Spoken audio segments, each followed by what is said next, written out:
May meeting kami ngayon, kaya may papagawa ako sa iyo. Pero before that, bago umalis, check ko muna yung attendance mo. Mercury, present. Bea, present. Luna, present. Dash, present. Patrick, present. Okay. Okay, class. Alis muna ako.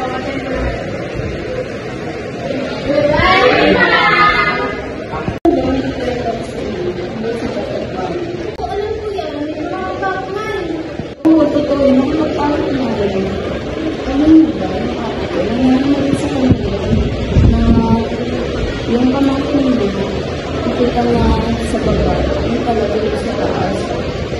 Gusto mo i-glass kami. Wala ka na. Ngayon ko alam mo, nakabumigil lang yung akin mo. Kung wala na yun, Facebook, dami fake news mo.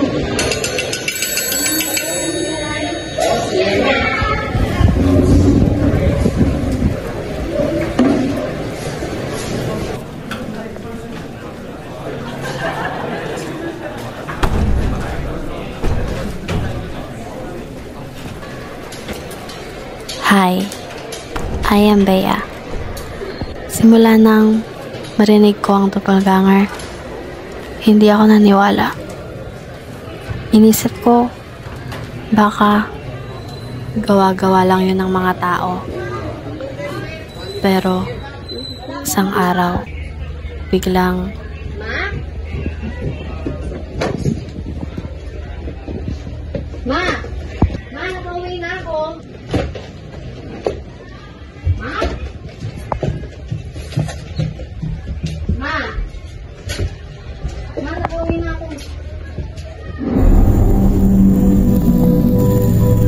Kaya ka na, Ma?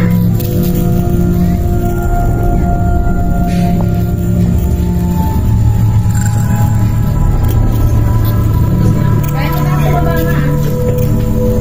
pagdating ko, hindi ako kinakausap ni Mama. Inisip ko, baka nagtatampo siya sa akin.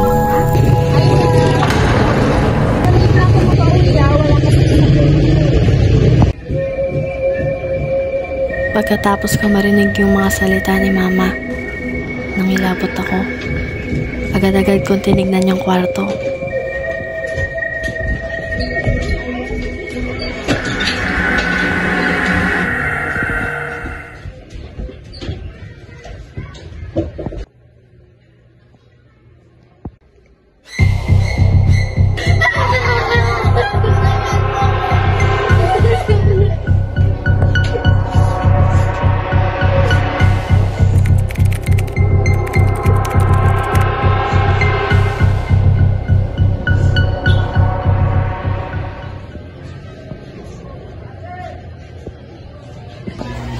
Dali-dali akong pumunta sa baba para humingi ng tulong.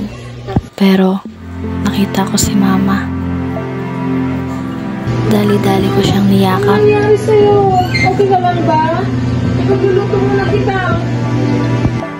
Guminhawa yung pakiramdam ko. Pero,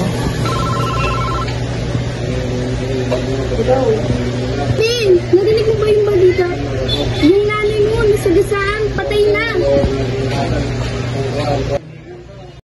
Umaga mga kabayan, dito sa harap ng Agos may nagasaan na babae, 22 years old.